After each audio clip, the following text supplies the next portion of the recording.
Honorables membres du Présidium de concertation nationale,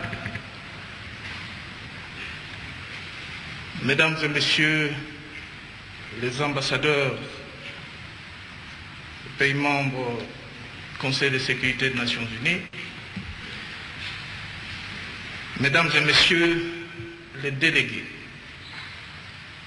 distingués invités, mes chers compatriotes, le 7 septembre dernier, j'avais dans cette même salle procédé à l'ouverture des travaux de concertation nationale. L'objectif assigné à ces assises, forum d'échange entre fils et filles de notre pays dans un esprit républicain et de tolérance mutuelle, était de dégager les voies et moyens susceptibles de rétablir et de consolider la cohésion interne en vue d'assurer la victoire sur toutes les forces d'agression, de renforcer l'autorité de l'État sur l'ensemble du territoire national, de mettre fin au cycle infernal de violence à répétition, principalement dans la province du Nord Kivu, la province du Sud Kivu et l'Ituri, de conjurer toute velléité de s'associer aux tentatives exogènes de déstabilisation du pays et de planifier ensemble le développement socio-économique de ce dernier dans la paix et la concorde. 3 semaines après, je suis heureux de constater que, conscient de la haute mission qui leur avait été confiée et fort de mes orientations, les délégués aux concertations nationales ont fait preuve de diligence et ont achevé leurs travaux.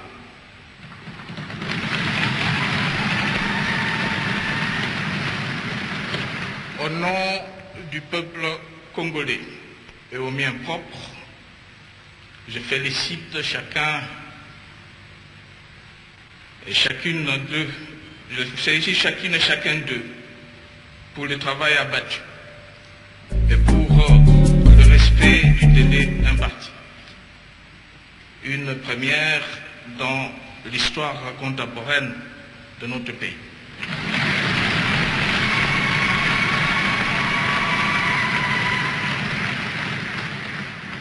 Vu qu'il n'y a jamais eu d'assises similaires qui ait examiné autant de questions d'intérêt national et proposé des pistes de solutions en un temps aussi court.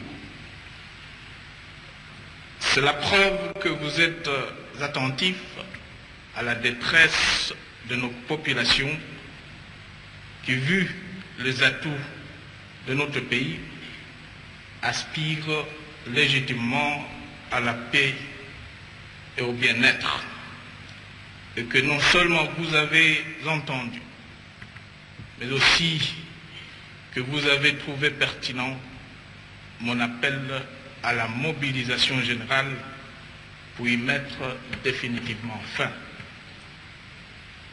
C'est aussi la preuve, une fois encore, que lorsque la nation est en danger, ou lorsqu'il s'agit d'établir des bases solides pour l'avenir du pays, les Congolaises et Congolais sont capables de dépassement de soi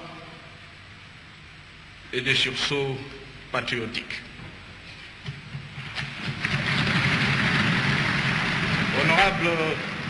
Honorables membres du Présidium, Mesdames et Messieurs les délégués, le Présidium vient de me remettre le rapport général de vos travaux. À brève échéance, je convoquerai les 2 chambres du Parlement en congrès afin de rendre compte à la nation des conclusions et recommandations de concertation nationale. À cette occasion, des mesures importantes seront annoncées, puis données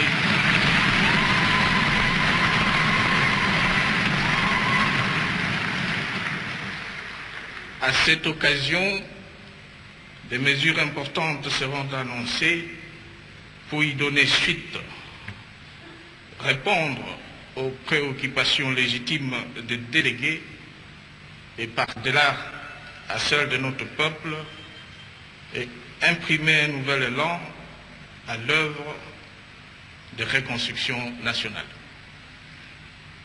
D'ores et déjà, je tiens à relever que sur le plan politique, le message de forces vives de la nation congolaise, classe politique et société civile confondues, qui ressort du rapport général de vos travaux est double.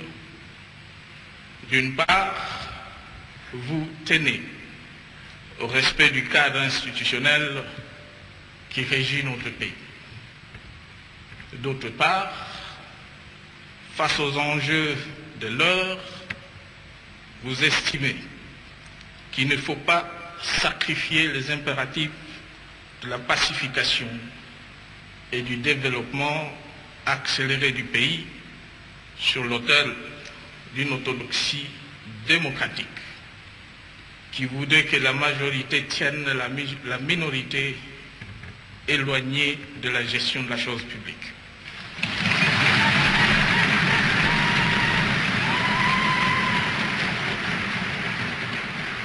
Soyez assurés que je vous ai entendu et que je vous ai compris.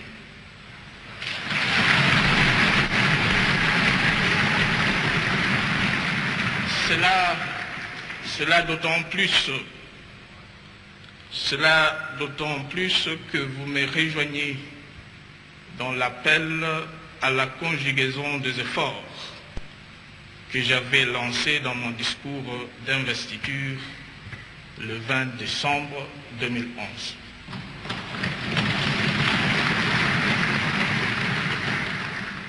Honorables membres du Présidium, Mesdames et Messieurs les délégués,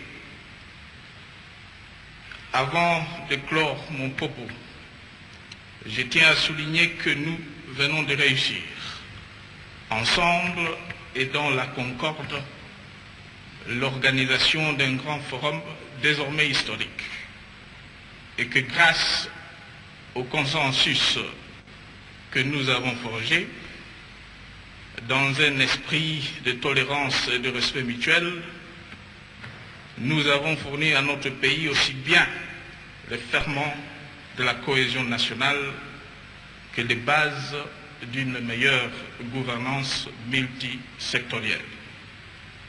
Nous nous sommes ainsi montrés à la hauteur des enjeux présents et futurs, et nous avons démenti de la plus belle manière le pronostic et prédictions de sceptiques et de prophètes de malheur.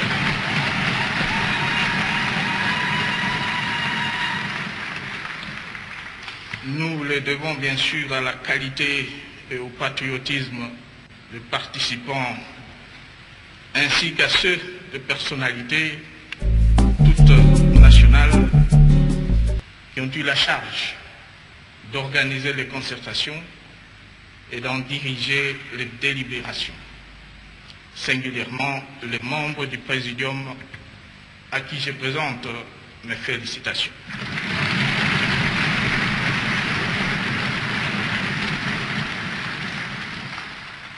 Les contributions des uns et des autres ont en effet reflété intelligence et compétence, mais aussi et surtout maturité, sagesse et sens de responsabilité devant l'histoire.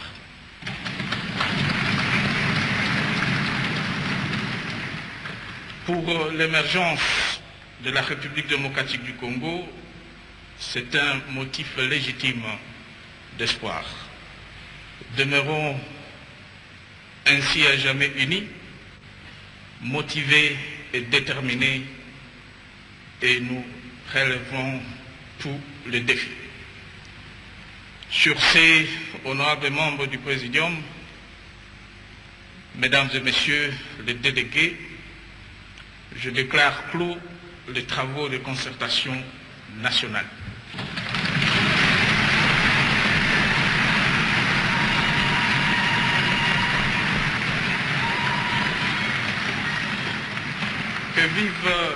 Que vive la République démocratique du Congo et que Dieu bénisse notre pays.